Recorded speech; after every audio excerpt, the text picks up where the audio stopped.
म विक्रम श्रेष्ठ। म रन्जु अधिकारी। सुरु गरौँ अहिलेसम्मका प्रमुख समाचारबाट।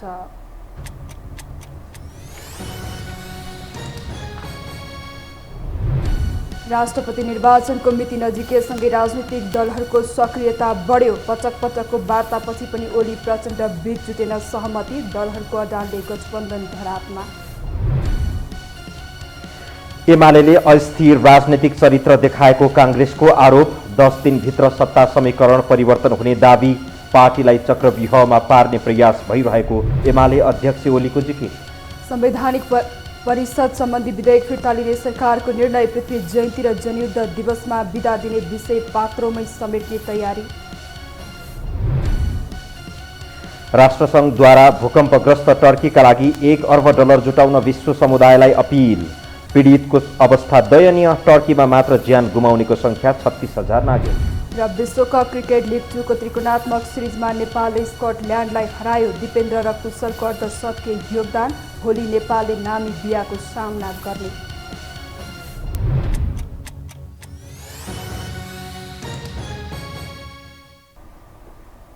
अब समाचार विस्तारमा। राष्ट्रपति चयनमा सहमति जुटाउन प्रधानमन्त्री पुष्पकमल दाहाल प्रचण्ड र एमाले अध्यक्ष केपी शर्मा ओली बीच दैनिक जसो भेटवार्ता हुँदै आएको छ। कहिले बालुवाटा त कहिले बालकोटमा घण्टौं वार्ता हुँदै आएको भए पनि सहमति भने जुट्न सकेको छैन। आज पनि दुई नेताबीच बालकोटमा झण्डै 2 घण्टा वार्ता भएको छ। भेटवार्तापछि बालकोटबाट निस्कने क्रममा प्रधानमन्त्री प्रचण्डले अहिलेको सत्ता गठबन्धन नभत्किने र केही दिनमै राष्ट्रपतिबारे सहमति जुट्ने दाबी गर्नुभयो। माओवादीले राष्ट्रिय सहमतिमा राष्ट्रपतिको निर्वाचन हुनुपर्ने बताइरहँदा एमाले भने पुस 10 गतेकै सम्झौता अनुसार अघि बढ्नुपर्ने अडान राख्दै आएको छ, जसले सत्ता गठबन्धनमा दलहरूबीच तिक्तता बढेको देखिएको छ।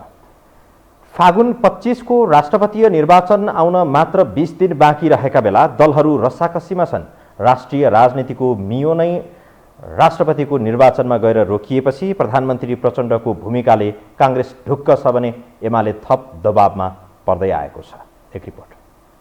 राष्ट्रपतिमा प्रधानमन्त्री पुष्पकमल दाहाल प्रचण्डले खोजेको राष्ट्रिय सहमति हाम्रै लागि त होला भन्ने बुझेको नेपाली कांग्रेसले फागुन 25 का लागि विश्वास मात्रै होइन आत्मविश्वास नै देखाइरहेको छ। प्रचण्डकै बलमा आफ्नै उम्मेद्वार राष्ट्रपति बन्ने आत्मविश्वास कांग्रेसमा छरप्रष्ट छ। केही दिन अघि महामन्त्री गगन कुमार थापाले आत्मविश्वास सार्वजनिक गरे। त्यसको एक दिनपछि सांसद प्रदीप पौडेलले संसदमा ओलीको प्रतिवाद गर्दै राष्ट्रपति कांग्रेसकै ढोक्सामा पर्ने बताए। तर गठबन्धनभित्र पूर्व सहमति भएको विषयमा कांग्रेस किन विश्वस्त छ? जवाब कांग्रेस प्रवक्ता प्रकाश शरण महतकै मुखबाट सुनौ। नेपाली कांग्रेस पार्टीको तर्फबाट हाम्रो स्पष्ट कुरा छ, नेपाली कांग्रेसकै उम्मेदवार राष्ट्रपति हुनु अहिलेको परिवेशमा सबभन्दा स्वाभाविक हुन्छ। प्रधानमन्त्रीको निरन्तरताको विषय यो उहाँको निर्णयले राष्ट्रपति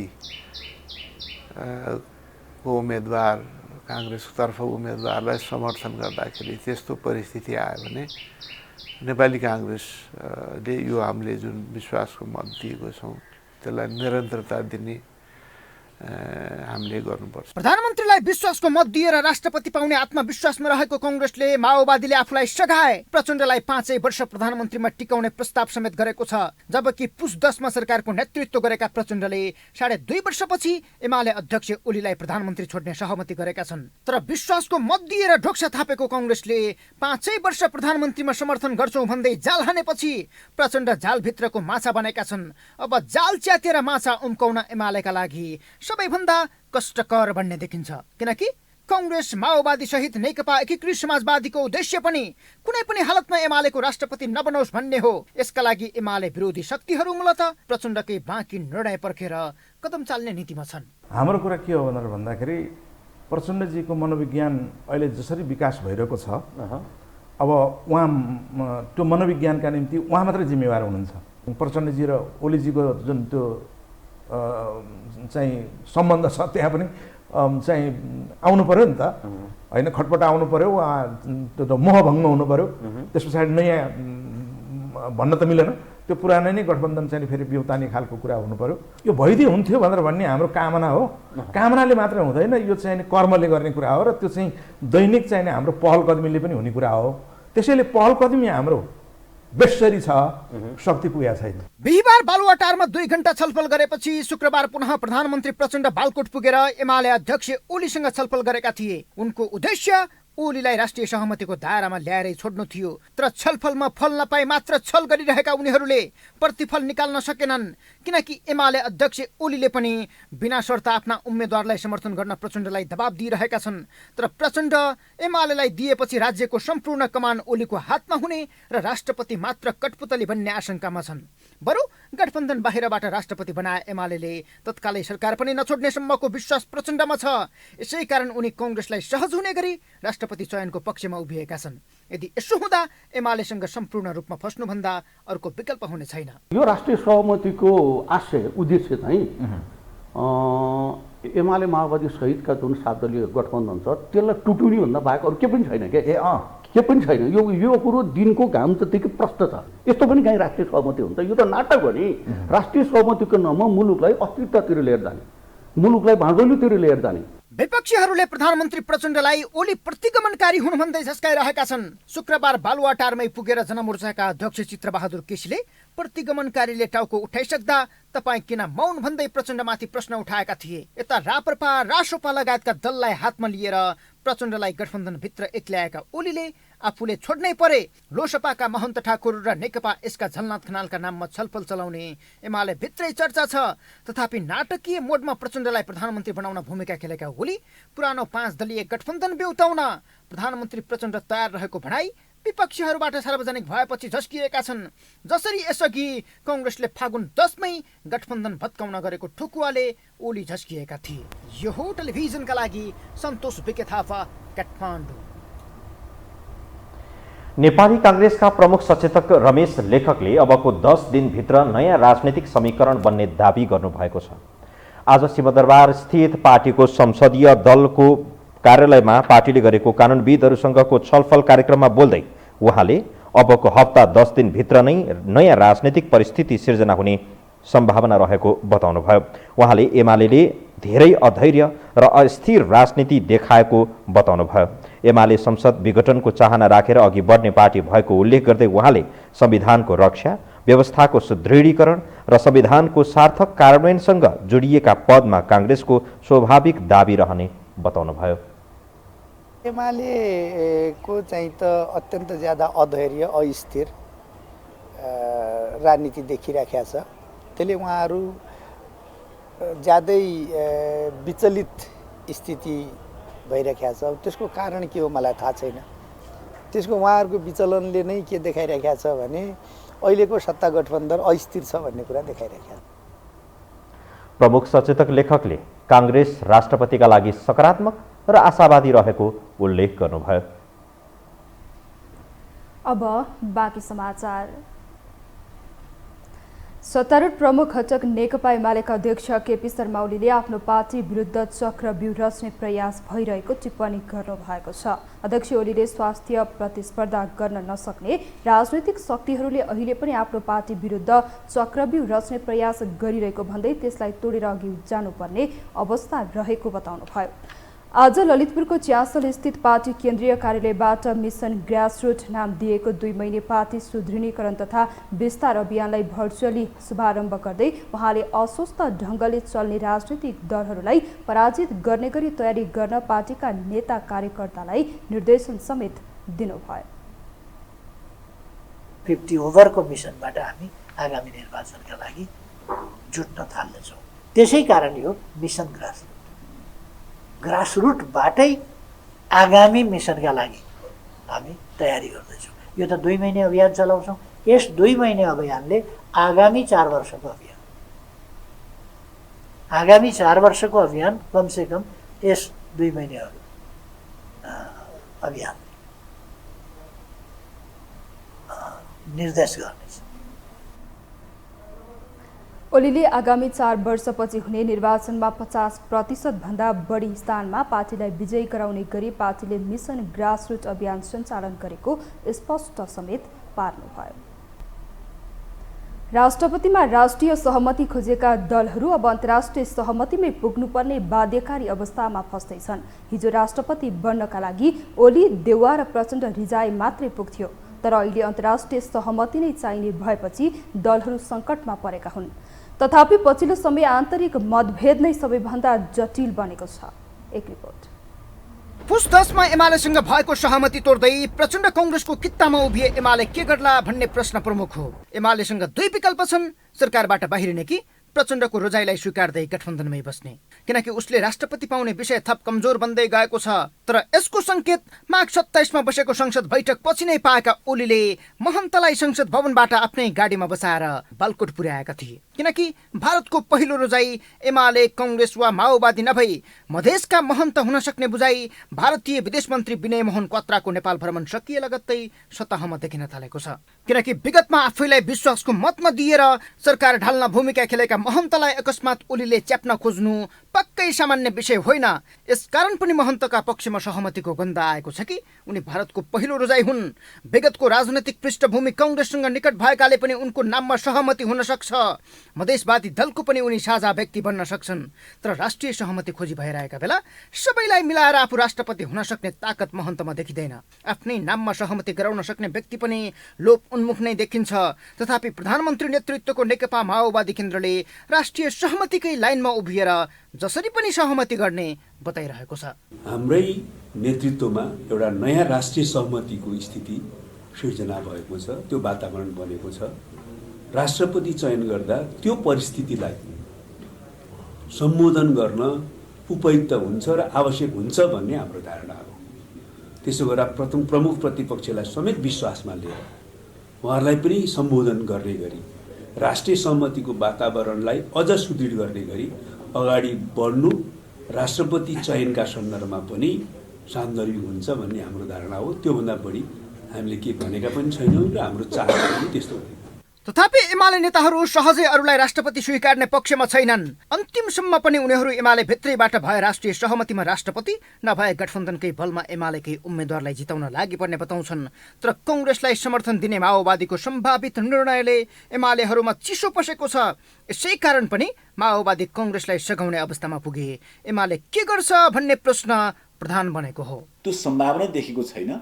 अहिले जुन ढङ्गले पोलिटिकल राजनीतिक सुविधाको लागि है र जुन खालको भाषा आएर भाष्य प्रकाशित भयो, जुन खालको भाषा स्थापित गर्न प्रयत्न गरे पनि यो खालको मैले सम्भावना देखाएको छैन। अध्यक्ष सशङ्कित भएको होइन, बनावट त त्यही हो नि त। बनावट त त्यही हो नि त। कुनै एक दलको त बहुमत त छैन होइन, किन दोस्रो ठुलो दल र तेस्रो ठुलो दल मिलेर बनेको सरकार हो। त्यही यो बनावटले त्यतातिर परिलक्षित गर्दैन भन्ने कुराको त हामीले नकार्न सक्दैनौँ। तर ती चिजहरू धेरै टाढाका कुरा हुन्। मैले भने जुन उद्देश्यको साथ यो सरकार बनेको त्यो उद्देश्यको पुरा प्रचण्ड स्वयं आफैले पनि नेपाली काङ्ग्रेस अरू गठबन्धन बनाएर पुरा हुँदैन। तर भारतले चाहेका दुई व्यक्तिमध्ये महन्तपछि कङ्ग्रेसका कृष्ण सिटौलाको नाम छ। माओवादीलाई शान्ति प्रक्रियामा ल्याउन खेलेको भूमिकादेखि गणतन्त्रसम्मको योगदानलाई स्मरण गर्दै क्वात्राले सिटौलाका पक्षमा सहमति गर्न प्रचण्डलाई दबाब दिएको हुन सक्ने विषय पनि यति बेला छलफलमा छ। उनको पक्षमा कङ्ग्रेस सभापति देउबा पनि सहज देखिन्छन्। दुई पटक आफूलाई सभापति बनाउन राजनैतिक भविष्य नै देउबालाई सुम्पिएका सिटौला देउबा र भारत दुवैको रोजाइमा पर्दा राष्ट्रपतिमा उनको सम्भावना बलियो देखिन्छ। कङ्ग्रेसका दुई महामन्त्री पनि रामचन्द्र पौडेल भन्दा सिटौलाकै पक्षमा फेभर गरिरहेका छन्। तर संसदीय दलको निर्वाचनमा देउबाले आफ्नै प्रस्तावक बनाएर पौडेललाई वचन दिएकाले उनी नै देउबाको रोजाइमा पर्ने कङ्ग्रेसभित्रै चर्चा छ। नत्र माधव कुमार नेपाल र बाबुराम भट्टराईका नाममा पनि सहमति गर्ने चाहना प्रचण्ड अघि सारिरहेका छन्। माधव नेपाल नै राष्ट्रपति भए पनि आफूलाई सबैभन्दा धेरै अनुकूल हुने विश्वास प्रचण्डमा छ। यसो हुँदा उनको पार्टी पनि प्रचण्डकै कित्तामा पुग्ने र ओली रहितको समाजवादी केन्द्र बनाउन पनि प्रचण्डलाई सहज हुनेछ। तर चितवनबाट पलायन हुने सङ्कट आएका बेला आफ्नै निर्वाचन क्षेत्रसहित सिङ्गो पार्टी नै माओवादीलाई बुझाएका बाबुरामलाई राष्ट्रपतिमा सहमति गर्न प्रचण्डलाई दबाब परेको छ। अहिले अब पूर्व प्रधानमन्त्री पनि भइसक्नु भएको होइन, अहिले दलगत हिसाबले भन्दाखेरि एउटा दलको अध्यक्ष पनि हुनुहुन्छ। यो लोकतान्त्रिक गणतान्त्रिक आन्दोलनमा धेरै ठुलो योगदान पनि गर्नुभएको र सबैलाई मिलाएर लैजान सक्ने एउटा त्यस्तो विद्वत पर्सनालिटी वास्तवमा डाक्टर बाबुराम भट्टराई हुनुहुन्छ नि। उहाँ उपयुक्त पात्र हो अहिलेको। उहाँ जति उपयुक्त पात्र त अहिले राष्ट्रपतिको लागि अरू कोही पनि देख्दैनछ। यसै पनि देउबासँग नजिक, पछिल्लो समय ओलीप्रति पनि नरम, व्यक्तित्वमा पनि ओजन र भारतका पनि समीप रहेकाले बाबुराम सहमतिको पात्र हुन सक्ने बुझाइ नेताहरूको छ। तर कुनै पनि व्यक्तिका नाममा राष्ट्रिय सहमति हुने अवस्था नभए प्रधानमन्त्री प्रचण्डले गैर राजनैतिक व्यक्तिलाई ल्याउने छलफल पनि अघि बढाएका छन्। यदि त्यस्तो अवस्था आइहाले कुनै बेला मन्त्री परिषदको अध्यक्ष रहेका खिलराज रेग्मी, पूर्व प्रधान न्यायाधीश सुशीला कार्की, कल्याण श्रेष्ठ र पूर्व सभामुख दमन्ना ढुङ्गाना रोजाइमा पर्नेछन्। संविधान र व्यवस्था बुझेको, गणतन्त्रको रक्षा गर्न सक्ने, त्यसमा पनि ओली देउबाको नजिक नरहेकै पात्रको खोजीमा प्रचण्ड हुनेछन्। तर माओवादी भित्रैबाट दलभन्दा बाहिरको व्यक्ति राष्ट्रपति बनाउन नहुने मत बलियो छ। तर 53 दिनमा 18 पटक 1-to-1 वार्ता चलाएका ओली प्रचण्ड घण्टौँसम्म गफिए, घाम तापे, खाना खाए, विडम्बना निकास निकाल्न सकेनन्। अब भिडन्त स्वदेशी, नेता स्वदेशी, राष्ट्रपति पनि स्वदेशी, तर जित विदेशीको नबनोस् भन्ने पक्षमा उभिएका जनताको मतलाई कदर गर्नु उनीहरूको निम्ति पनि भलाइ हुने देखिन्छ। यो हो टेलिभिजनका लागि क्यामेरामा रविन्द्र तिमिल सिन्हाका साथमा सन्तोष विके थापा, काठमाडौँ। राष्ट्रपतिको निर्वाचनलाई लिएर राप्रपाभित्र दुई मत देखिएको छ। राजावादीले राष्ट्रपतिमा भोट हाल्नु विरोधाभास हुने एक पक्षको बुझाइ छ भने सरकारमा सामेल भएका कारण भोट हाल्नुपर्ने अर्को पक्षको अडान छ। यी दबावका बीच पार्टी फेरि दुर्घटनातिर जाने हो कि भन्ने आशंका पनि बढ्न थालेको छ। एक रिपोर्ट। निर्वाचन आयोगले फागुन 25 का लागि राष्ट्रपतिको निर्वाचनको मिति तय गरेसँगै देशको राजनीति त्यसैमा केन्द्रित भएको छ। सत्तारूढ दलहरू, खास गरी नेकपा एमाले र माओवादी केन्द्रका साथै सदनको सबैभन्दा ठूलो दल नेपाली कांग्रेस अहिले आन्तरिक रूपमा नै राष्ट्रपति निर्वाचनको तयारी गरिरहेका छन्। यी दलहरूबीच राष्ट्रपति कसलाई बनाउने भन्ने विषयमा गृह कार्य हुँदै गर्दा सत्ता गठबन्धनकै एक घटक राष्ट्रिय प्रजातन्त्र पार्टीले राष्ट्रपतिको निर्वाचनमा के गर्छन् भन्नेमा आम मानिसको चासो बढेको छ। संवैधानिक राजतन्त्रको ओकालत गर्दै आइरहेको राप्रपाभित्र अहिले राष्ट्रपतिको चुनावमा सहभागी हुने वा तटस्थ बस्ने भन्ने विषयमा गहन छलफल चलिरहेको छ। सरकारमा सामेल मन्त्रीहरू लगायतका पार्टीका केही पदाधिकारीहरू राष्ट्रपतिमा मतदान गर्नुपर्नेमा जोड दिइरहँदा पार्टीभित्रकै पुराना र प्रभावशाली नेताहरू भने त्यस विरुद्ध उभिएका छन्। संसदीय दलका प्रमुख सचेतक समेत रहेका सांसद त खुलेर राष्ट्रपति निर्वाचन बहिष्कार गर्नुपर्ने तर्क गर्छन्। पार्टीले छलफलका लागि मैले पटक पटक मेरो अध्यक्षलाई भनेको छु, कुनै एकजना व्यक्तिले अर्थात् मैले अर्थात् अर्को कुनै व्यक्तिले यसरी निर्णय गर्नु हुँदैन। पार्टीमा छलफल हुन्छ, छलफलपछि निर्णय आउँछ। राजावादी भएको कारण राष्ट्रपतिमा मतदान गर्न नहुने बलियो जमात राप्रपाभित्र छ। त्यसैले राष्ट्रपतिको चुनावमा भोट हाल्नु विरोधाभासपूर्ण हुने तर्क गर्ने एक धार र सरकारमा नै सामेल भएका कारण भोट दिनुपर्ने अर्को पक्षले गर्दा राप्रपा फागुन 25 सम्म एक ढिक्का हुनेमा नै शङ्का उब्जिएको छ। यसले पटक पटक फुट्दै तुड्दै र फेरि जोडिँदै आएको इतिहास बोकेको पार्टी पुनः पुरानै पथतिर लागेको हो कि भन्ने प्रश्न गर्ने ठाउँ दिएको छ। त्यो ठुलो बहुमतको पक्षमा निर्णय भयो, जसरी स्वाभाविक रूपमा त्यो प्रजातान्त्रिक तवरमा भयो।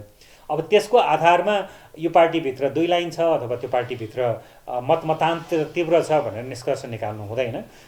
मैले अघि पनि भने एउटा प्रजातान्त्रिक जीवन्त पार्टीभित्र नेताहरूका विभिन्न आफ्ना धारणा हुन्छन्, तर पार्टीले जब संस्थागत निर्णय गर्छ त्यो सबै नेताहरू अथवा जिम्मेवार पदाधिकारीहरू त्यसको पक्षमा उभिनु पार्टीको धर्म हो, सबैको धर्म हो। निर्वाचन राष्ट्रपतिको हुँदैछ, तर यसले उम्मेदवार नै नहुने राप्रपामा दरारको अवस्था सिर्जना गरेको छ। पार्टी अध्यक्ष राजेन्द्र लिङ्गदेन गठबन्धन सरकारको उप प्रधानमन्त्री भएकै कारण भोट हाल्नुपर्ने नैतिक बाध्यता उनलाई छ। राष्ट्रपति बोक्दा राजा छोडेको अर्थ उनीमाथि स्वाभाविक नै लाग्नेछ। तर अहिलेसम्म राजा बोकेर जनता माझ गएको राप्रपालाई अब राष्ट्रपति बोकेर अगाडि बढ्नु पर्दा अर्को नैतिकताको प्रश्न पनि तेर्सिने पक्का पक्की छ। दुई डुङ्गामा खुट्टा राखेर सवारमा निस्किएको पार्टी गन्तव्यमा नपुग्दै दुर्घटना हुने मझधारमा आइपुगेको छ। फुट्ने र जुट्ने तीतो यथार्थ बोकेको राप्रपालाई राजा र राष्ट्रपति दुवै बोक्दा नैतिकताको बन्धनले भने पछ्याइ नै रहनेछ। यो हो टेलिभिजनका लागि क्यामेरामा विशाल प्याकुरेलका साथ निरज कोइराला, काठमाडौँ। हामीसँग समाचार बाँकी नै छन्, अहिलेलाई विश्राम।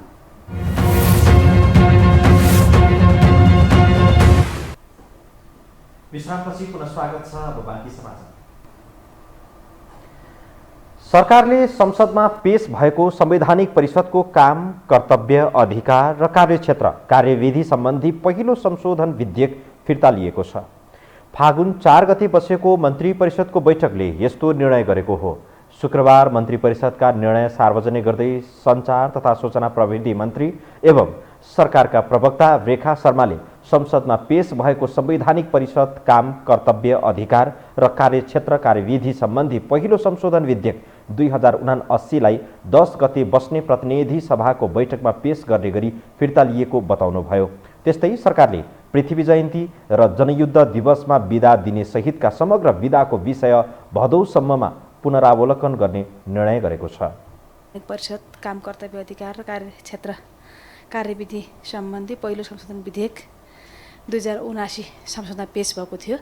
त्यसलाई फिर्ता लिएर छिटोभन्दा छिटो फेरि संसदमा पेश गर्ने गरी अब 10 गतेसम्म संसद भएको र त्यही अवधिमै तयारी गरेर पेश गर्ने गरेर यसलाई फिर्ता लिने निर्णय भएको छ।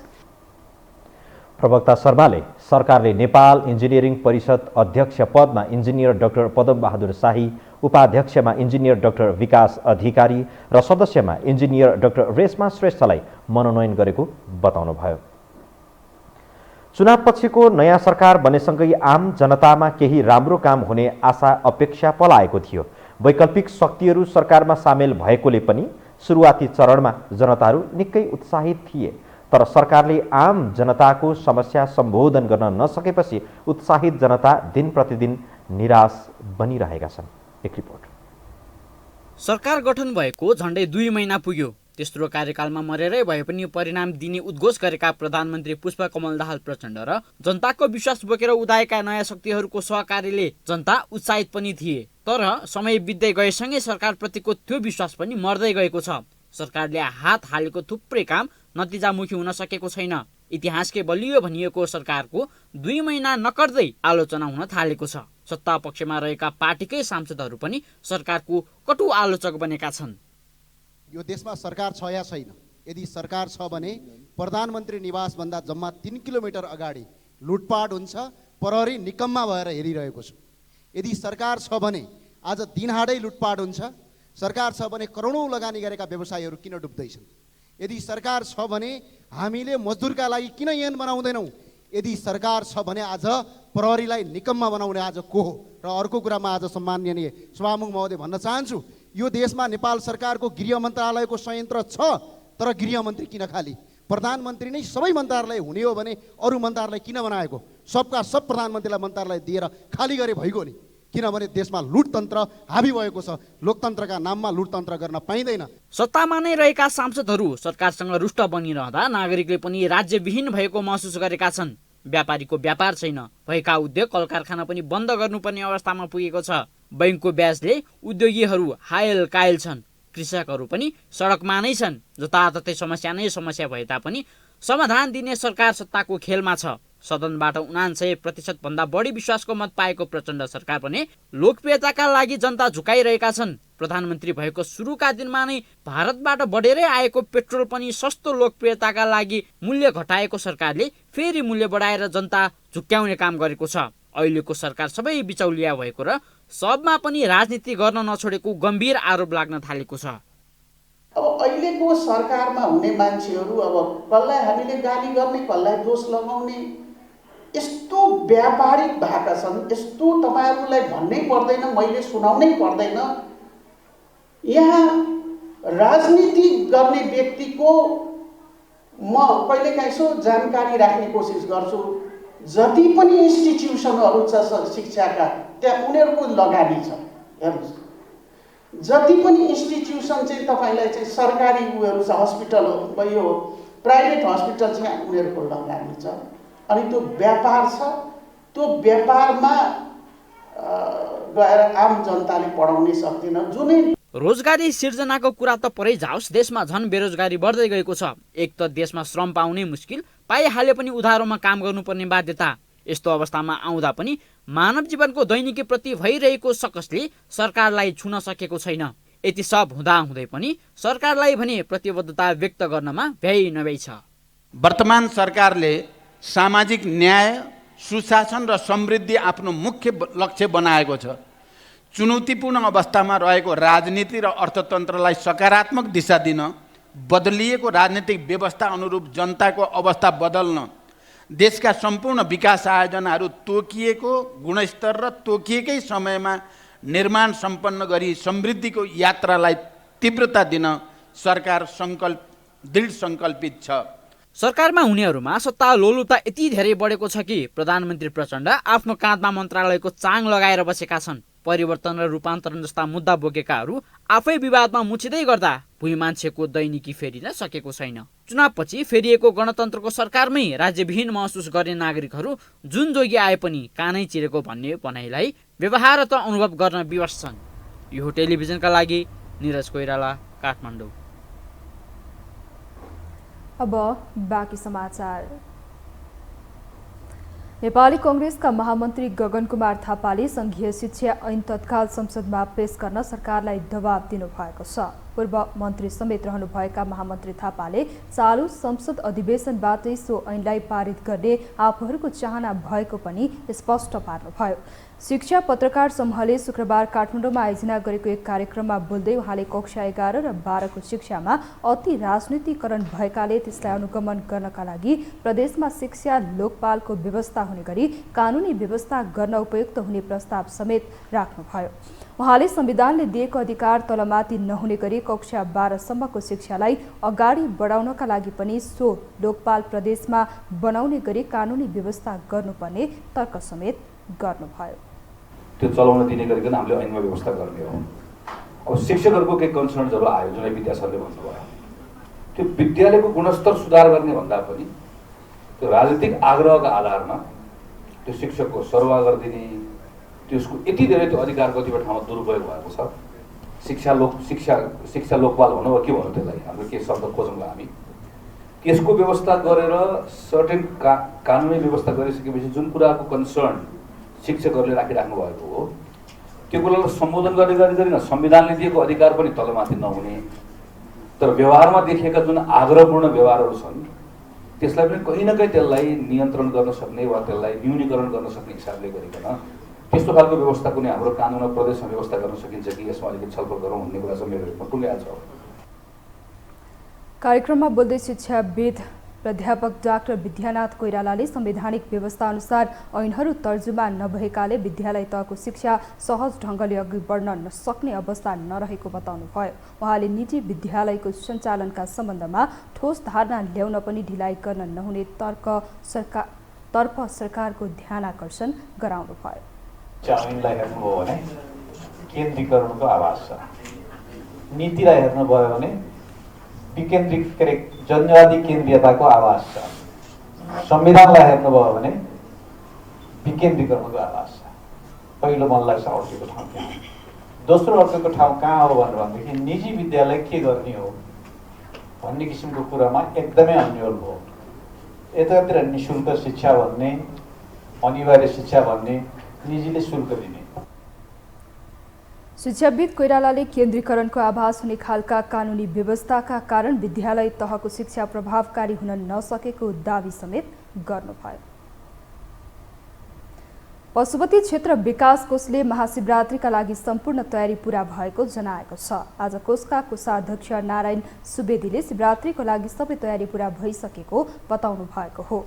उहाँले महाशिवरात्रि भक्तजनलाई पूजा आराधनाको लागि शनिबार बिहान 3 बजेदेखि चारवटै ढोका खुल्ला गर्ने बताउनुभयो। उहाँले वृद्ध वृद्धाका लागि लाइनमा बस्नु नपर्ने व्यवस्था मिलाएको र एकजना आफन्तले वृद्ध वृद्धालाई मन्दिरमा दर्शनका लागि लैजान पाउने व्यवस्था गरेको पनि बताउनुभयो। शिवरात्रिको तयारी लगभग हामी अन्तिम चरणमा छौँ। अहिले पशुपतिनाथ मन्दिरको नजिक तर्फ तपाईँ जानुभयो भने तपाईँले धेरै भव्य भएको तपाईँले देख्न सक्नुहुनेछ र हामी अहिले महाशिवरात्रि पर्व 2069 को नजिकै एकदम अगाडि आइपुगेका छौँ। 12 बजेपछि हामी चाहिँ त्यो महाशिवरात्रि पर्व चाहिँ लागि नै हाल्यो र हामी 3 बजेपछि, भोलि बिहान 3 बजेपछि हामी सबै चारवटै चाहिँ पशुपतिनाथका मन्दिरका चारवटै ढोकाहरू हामी खुला गर्नेछौँ, खुला रहनेछ र त्यसपछि दर्शन सुरु हुन्छ। पर्वलाई व्यवस्थित बनाउन भकुन्डोलमा नेपाल प्रहरी र सशस्त्र प्रहरी बलको मूल शिविर रहनेछ। मूल शिविरसँगै खोज खबर कक्षको व्यवस्थापन गरिनेछ। मेला क्षेत्र र दर्शन मार्गलाई लक्षित गरी सीसी क्यामेराको जडान गर्ने, दर्शन मार्गमा ब्यारिकेड जडान लगायतको कार्यमा र मन्दिरभित्र भिड व्यवस्थापनको लागि नेपाली सेनाको विशेष सहयोग हुनेछ। मन्दिर परिषदमा स्वयंसेवकका लागि नेपाली स्काउट लगायतका 4000 स्वयंसेवकहरू रहनेछन्। पशुपतिनाथ मन्दिर नजिकै कोट क्षेत्रमा डाक्टर, नर्स, औषधि र बेडसहितको नेपाली सेनाको मूल स्वास्थ्य शिविर रहनेछ भने सशस्त्र प्रहरी, नेपाल प्रहरी समेतका गरी करिब 50 वटा स्वास्थ्य शिविर रहनेछ। आपतकालीन अवस्थाका लागि एम्बुलेन्स र आगो नियन्त्रक साधन तयारी अवस्थामा राखिने बताइएको छ। सर्लाहीको धनकौल गाउँपालिकाले ज्येष्ठ नागरिक, अशक्त र विपन्न परिवारको लागि घर दैलो स्वास्थ्य सेवा कार्यक्रम सुरु गरेको छ। उक्त गाउँपालिका बिरामीहरूको घर दैलोमै स्वास्थ्य कर्मी पचाएर स्वास्थ्य सेवा प्रदान गर्ने सर्लाही जिल्लामै पहिलो स्थानीय तह बनेको छ। गाउँपालिका अध्यक्ष राम आश्रय शाहले घर दैलो स्वास्थ्य सेवा कार्यक्रम 2079 सार्वजनिक गर्दै उक्त कार्यक्रमको शुभारम्भ गर्नुभएको छ। पालिकाद्वारा खटिएका स्वास्थ्य कर्मीहरूले सातवटै वडाका प्रत्येक घर दैलोमा गएर लक्षित वर्गको स्वास्थ्य परीक्षण गर्ने भएका छन्। कार्यक्रमलाई थप प्रभावकारी बनाउन सबैको सहयोग अपरिहार्य रहेको गाउँपालिका अध्यक्ष शाहले बताउनुभयो। यस पालिकामा रहेका 4077 घरधुरी तथा 5121 परिवारलाई लक्षित गरी घर दैलो स्वास्थ्य सेवा कार्यक्रम सुरु भएको प्रमुख प्रशासकीय अधिकृत कृष्ण मोहन प्रसाद शाहले जानकारी दिनुभयो।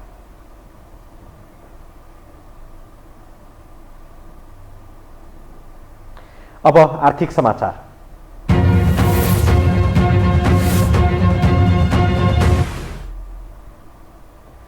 साताको अन्तिम कारोबारको दिन बिहिबार पनि शेयर बजार ओह्रालो लागेरै बन्द भएको छ। गत शुक्रबार मौद्रिक नीति समीक्षासँगै ओह्रालो लाग्दै आएको बजारमा यस दिन पनि दोहोरो अङ्कको गिरावट आएको हो। बजार परिसूचक नेप्से 21 अङ्कले झरेर 2070 मा आएर थामियो। कारोबार थप घटेर 1.5 अर्ब हाराहारीमा खुम्चिएको छ। सबै समूह राताम्य रहँदा उत्पादनमूलक समूह सबैभन्दा उच्च 2% बराबरले झरेको छ। बाँकी पनि अधिकांश समूहमा 1% माथिको गिरावट आएको छ। बिहिबार नेपाल स्टक एक्सचेन्जमा 256 कम्पनीको 47 लाख बराबर किता सेयर 1 अर्ब 68 करोड बराबरमा किनबेच भएको एक्सचेन्जले जनाएको छ।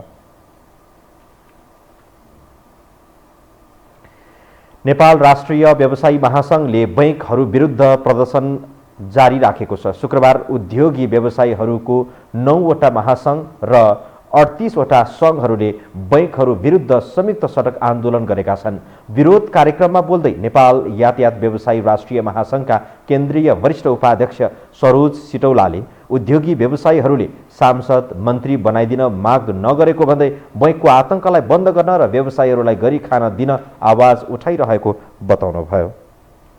बैंकको एकरूपता छैन, फाइनेन्सरको एकरूपता छैन।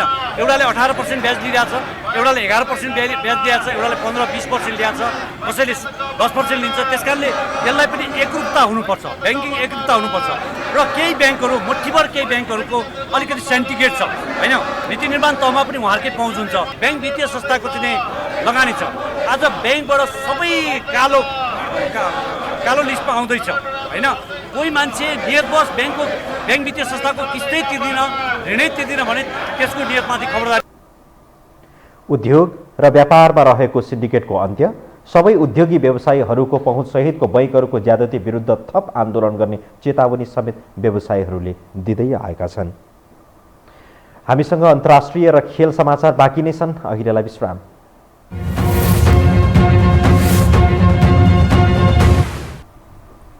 विश्रामपछि स्वागत छ। अब पालो अन्तर्राष्ट्रिय समाचारको।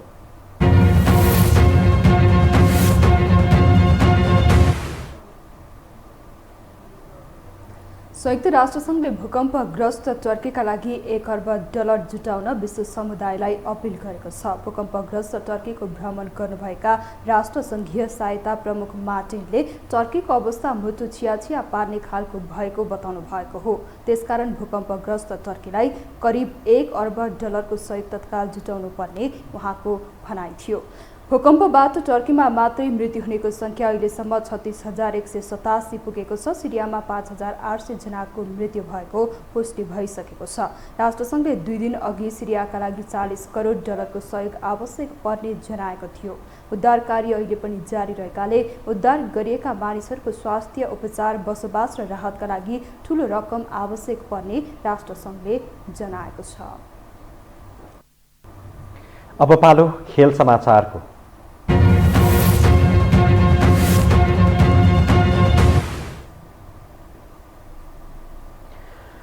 घरेलु मैदानमा जारी आइसिसी विश्वकप क्रिकेट लिग 2 को त्रिकोणात्मक एक दिवसीय अन्तर्राष्ट्रिय सिरिजमा नेपालले स्कटल्यान्डलाई पराजित गरेको छ।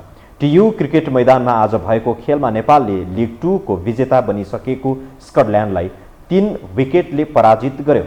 स्कटल्यान्डले दिएको 275 रनको लक्ष्य नेपालले 47 ओभरमा 7 विकेट गुमाएर पूरा गर्यो।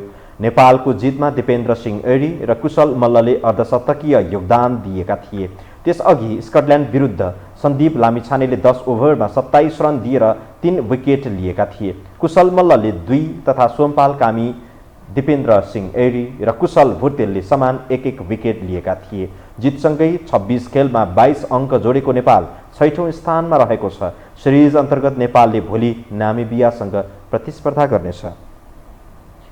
यससँगै हामी यो समाचारको अन्त्यमा आइपुगेका छौँ। जाँदा जाँदै प्रमुख समाचार पुनः एकपटक।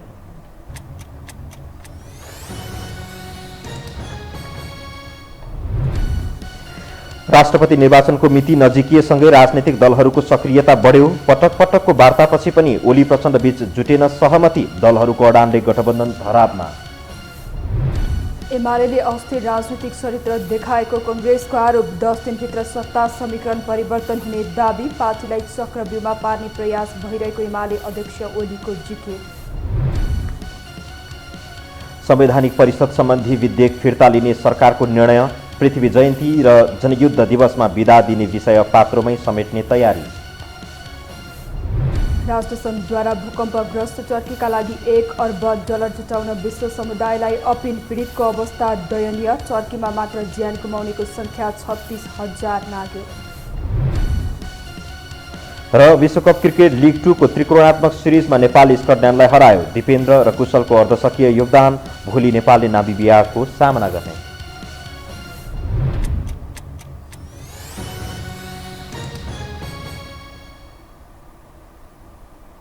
हवस् त यो समाचार सकियो। समाचार बुलेटिनका साथै यो टेलिभिजनका सम्पूर्ण कार्यक्रम यो टेलिभिजन.com, यो खबर.com, युट्युब र फेसबुकमा पनि पढ्न र हेर्न सक्नुहुनेछ। मोबाइलमा यो टिभी एप डाउनलोड गरी हामीलाई प्रत्यक्ष हेर्न सक्नुहुनेछ। तथ्य सहितको निष्पक्ष समाचार तथा मनोरञ्जनका लागि हेर्दै रहनुहोला यो टेलिभिजन। नमस्कार।